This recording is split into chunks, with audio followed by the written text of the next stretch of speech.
travail.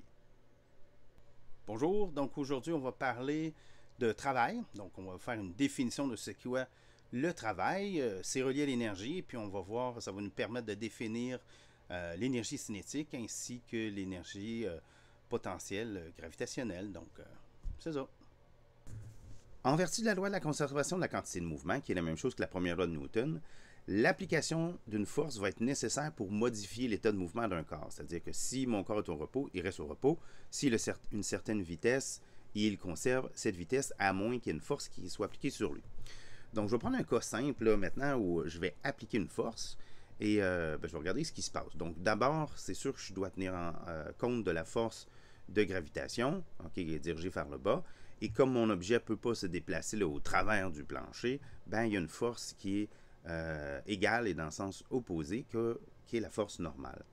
Donc, si je veux déplacer mon objet, je pourrais, par exemple, tirer l'objet vers la droite de cette façon-là. Et à ce moment-là, le bloc sera accéléré avec une accélération A égale à F sur M, puisque F égale à M fois A. Maintenant, je pourrais prendre une situation semblable, mais cette fois, au lieu de forcer directement à l'horizontale, je vais forcer avec un certain angle. Donc, qu'est-ce qu'on doit faire en ce moment-là? On va commencer par décomposer nos forces. Donc, il y a une composante dans le sens du mouvement et il y aura une composante qui sera perpendiculaire au sol, comme ça. Et cette composante-là, ici, qui est perpendiculaire au sol, ben, elle vient s'opposer à la force de gravité, ce qui vient diminuer la force normale qui est nécessaire pour que l'objet ne puisse pas se déplacer au travers du plancher.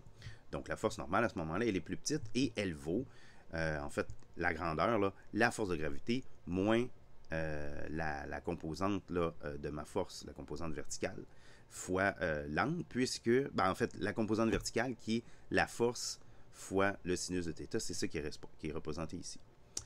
Donc, c'est la force efficace ou effective, là okay. C'est ce qui me reste à l'horizontale, donc F fois le cos de θ.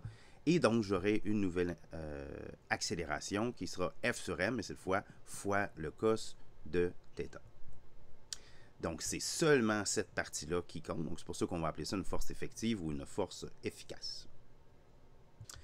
Donc, ça nous amène à définir ce que c'est que le travail. Donc, le travail, c'est en fait l'énergie qui va être fournie par une force pour modifier l'état de mouvement d'un objet. Donc, comme on vient de voir, ce qui compte, ça va vraiment être la force dans le sens du déplacement. C'est pour ça qu'ici, on a un produit scalaire. Donc, ça, le point veut dire produit scalaire. Donc, j'ai deux vecteurs. À la fin, je vais avoir un scalaire. Donc, je fais un produit scalaire. Le produit scalaire, on se rappelle que c'est la force, ou en fait, c'est la multiplication des normes des vecteurs fois le cosinus de l'angle entre les deux. Mais si on parle de la force le long du déplacement, donc la composante en cos θ, ben, ça revient à dire qu'on prend la force effective là, dans le sens du déplacement. C'est ça qui nous donne notre travail. Donc, la force se mesure toujours en newton, le déplacement se mesure en mètres, ce qui veut dire que notre travail, qui est de l'énergie, qui se mesure en joules, nous permet de faire une équivalence entre les joules et le produit newton-mètre, donc qui est une autre unité de mesure pour l'énergie. Donc, on applique notre définition, donc on sait que F égale ma, donc je marque ma ici, la masse fois l'accélération. J'ai mon produit scalaire. Si mon déplacement se fait selon l'axe x, donc c'est la composante en x de l'accélération qui compte. Donc j'ai max delta x. Et là, on va se rappeler d'une identité qu'on avait développée là, pour, en cinématique. Donc la vitesse finale au carré, c'est égal à la vitesse initiale au carré plus 2ax delta x. Eh bien, on reconnaît notre ax delta x ici. Donc, on pourrait l'isoler et remplacer. Et c'est ce qui est fait ici. Donc, la conclusion, c'est que notre travail est égal à 1 demi m vf carré moins 1 demi m vi au carré. Et ça, c'est ce qu'on appelle la variation d'énergie cinétique, où on a pris la peine de définir l'énergie cinétique comme 1 demi de mv2. Donc, c'est de là que ça vient. Le 1 demi de mv2, c'est de la notion de travail ici. Donc, le travail nous permet de changer l'énergie cinétique. Donc, si je trace maintenant la force effective, donc j'aurais dû marquer effective, bon, la force effective en fonction du déplacement. Donc, si j'ai une force constante, à ce moment-là, on a un rectangle sous la courbe. Donc, l'air sous la courbe défini par un rectangle. Donc, F fois delta R, ça nous donne en fait notre travail. Donc, le travail ou l'énergie qui est donnée là, à notre objet, ben, ça se trouve à être l'air sous la courbe, tout simplement. Donc, maintenant, on va s'intéresser au plan incliné. Vous allez me dire, mais ça, c'est pas un plan incliné. Effectivement, on essaie de voir sans plan incliné, puis on regardera avec le plan incliné après. On a une masse M et on veut lui faire la montée d'une hauteur H. Donc, d'abord, sans plan incliné, on regarde ce qui se passe. J'ai la force de gravité qui tire vers le bas. Si je veux déplacer la masse, bien c'est sûr qu'il faut que je la compense absolument. Donc, j'ai un moins FG avec une petite mini force de plus. Là, et à ce moment-là, en fait, si je donne un petit coup en partant, l'objet devrait continuer. OK? Donc, il a fallu que je compense l'idée, c'est qu'il a fallu que je compense la force de gravité. Donc, le travail, à ce moment-là, qu'est-ce que c'est? Ben, avant de trouver le travail, on fait monter notre objet. Donc là, on regarde le travail. Donc, c'est F fois delta R, donc le produit scalaire. Mon F, qu'est-ce que c'est? Ben, c'est moins la force de gravité fois delta R. Comme la force de gravité est dirigée vers le bas, j'ai un signe moins, là, les signes moins vont s'annuler. Donc, c'est mg, ma force que j'ai dû employer. Et le delta R, comme ça se fait selon la verticale, mais on a appelé ça Y, là, donc delta Y. Et delta Y, ben, c'est rien d'autre que H, en fait. On a pu mettre H tout de suite. Donc ça, c'est le travail que ça me prend pour monter ma masse d'en bas à en haut. OK. On va regarder maintenant qu'est-ce qui se passe avec un plan incliné. Et l'inclinaison, ben, c'est l'angle θ qui est là. Donc, on a toujours notre force de gravité et cette fois-ci, on doit la décomposer parce que la force de gravité n'est pas selon le sens du déplacement. Donc, on décompose une partie qui va être perpendiculaire et qui sera, puis il y a une autre partie qui est ici parallèle au déplacement. Donc, je déplace ici et puis là, j'ai mon angle θ qui est là. Donc, la partie qui est perpendiculaire au déplacement, ben, elle va être compensée exactement par la force normale. Et là, comme ça, ici, c'est mon angle θ, hein, qui est le même que celui-là, parce que je peux former deux triangles semblables. À ce moment-là, le FG cos θ, c'est ce que ça me donne pour la force normale, qui va balancer exactement la composante ici rose là, de la gravité, de sorte que la masse ne pourra pas se déplacer dans ce sens-là. En revanche, la masse peut se déplacer le long du plan comme ça. Donc, j'ai la force de gravité qui joue et la composante en sinus. Et ce que moi, je dois fournir, ben, c'est l'opposé. Donc là, ici, elle est définie comme positive là, dans ce transparent-là. Donc, c'est mg fois le sinus de θ, qui est selon le déplacement ici. Donc, je tire sur ma masse et je l'ai élevée à ce moment-là. Elle est à la hauteur h du sol. Donc, qu'est-ce que le travail, à ce moment-là, qu'on a effectué? Ben, c'est toujours le produit scalaire. Sauf que là, la composante, en fait, de la force, c'est Fg sin θ. Et le déplacement, mais c'est h sur sin θ. Pourquoi? Parce que vous voyez que mon triangle ici, ça, c'est l'hypoténuse. Et ça, ici, c'est la hauteur h. Donc, h sur l'hypoténuse est égal au sinus θ, de sorte que la grandeur de l'hypoténuse, ben, c'est h sur sinus θ.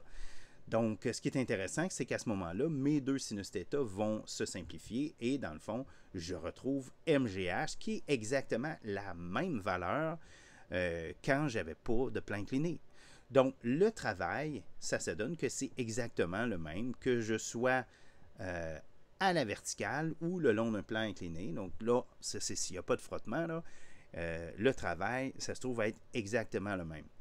C'est sûr, j'ai un avantage à utiliser le plan incliné parce que la grandeur de la force que j'ai à utiliser va être plus faible, donc ça devient plus facile, mais j'aurai à tirer plus longtemps sur la masse, c'est ça que ça veut dire. OK? Donc tout ça, ça nous permet de définir une énergie potentielle gravitationnelle, du moins quand on est là, pas trop loin de la surface de la Terre, qui va prendre cette forme-là, mgh. Donc peu importe où je suis, la direction que je prends, ben, ça va être mgh là, qui va être la hauteur là, qui m'intéresse, qui va donner l'énergie gravitationnelle potentiel gravitationnel. Juste un détail, là, juste pour m'assurer que vous compreniez comme il faut. Disons que j'ai une masse ici, OK, et que je dois éventuellement l'amener en haut. Ben, je pourrais toujours la promener par toutes sortes de chemins bizarres. Mais ce qui compte à la fin, c'est uniquement la position finale. Donc, autrement dit, si j'ai pas de frottement là, qui ferait qu'il y a une perte d'énergie dissipée sous forme de chaleur, donc à ce moment-là, j'ai pas ce genre de problème-là. J'ai ce qu'on appelle uniquement des forces conservatives, là, où il n'y a pas de perte sous forme de chaleur. À ce moment-là, la variation de l'énergie potentielle finale, ou le travail fourni, ben, ça ne dépend pas du parcours. Donc, je peux promener ma masse de toutes sortes de façons bizarroïdes. Tout ce qui va dépendre, tout ce qui va compter, c'est la position initiale et la position finale. Okay? Donc, ça, c'est intéressant à noter. Il nous reste maintenant à regarder le travail qui est effectué par la force centripète. Donc, je vous rappelle, la force centripète, c'est celle qui maintient notre objet sur une trajectoire là, circulaire.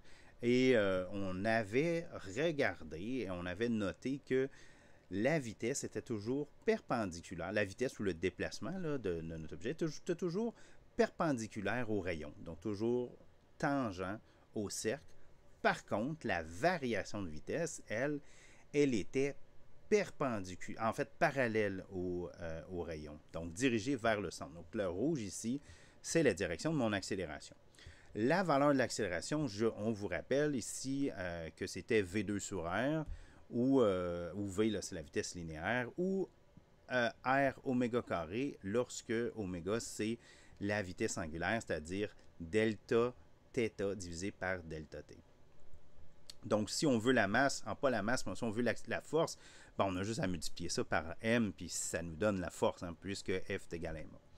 Donc, l'accélération dirigée vers le centre en tout temps, le déplacement est toujours perpendiculaire au rayon du cercle. Qu'est-ce que ça veut dire ça? Ben, ça veut dire que si on essaie de voir le travail, ben, le travail c'est la force fois le déplacement avec un produit scalaire. Mais comme les deux sont perpendiculaires, ben, il faut absolument que ça donne 0. Donc, il n'y a aucun travail qui fournit à un objet par une force centripète. Et donc ça, c'est intéressant. On ne change pas l'énergie cinétique, ça reste constant. Il y a des forces dans la nature qui ont cet aspect-là. C'est notamment le cas de la force là, magnétique, en fait, qui est appliquée à une charge en mouvement. Donc, quand j'ai une charge et qu'il y a un champ magnétique uniforme, à ce moment-là, la charge va simplement tourner en rond sans que son énergie soit changée. Donc, en résumé, le travail, ça correspond à l'énergie qui est fournie par une force pour modifier l'état de mouvement d'un corps. Donc, c'est le produit scalaire, c'est en fait oméga qui est égal au produit scalaire de la force fois le déplacement. Et on a trouvé une équivalence entre les joules et le produit Newton par mètre. On a redéfini l'énergie cinétique comme étant une demi fois la masse fois la vitesse au carré. Et on a montré que près de la surface de la Terre, ben, en fait, il y avait une énergie potentielle gravitationnelle qu'on pouvait écrire comme mg fois la hauteur. Et finalement, ben, la force centripète n'effectue aucun travail car elle est toujours perpendiculaire au déplacement.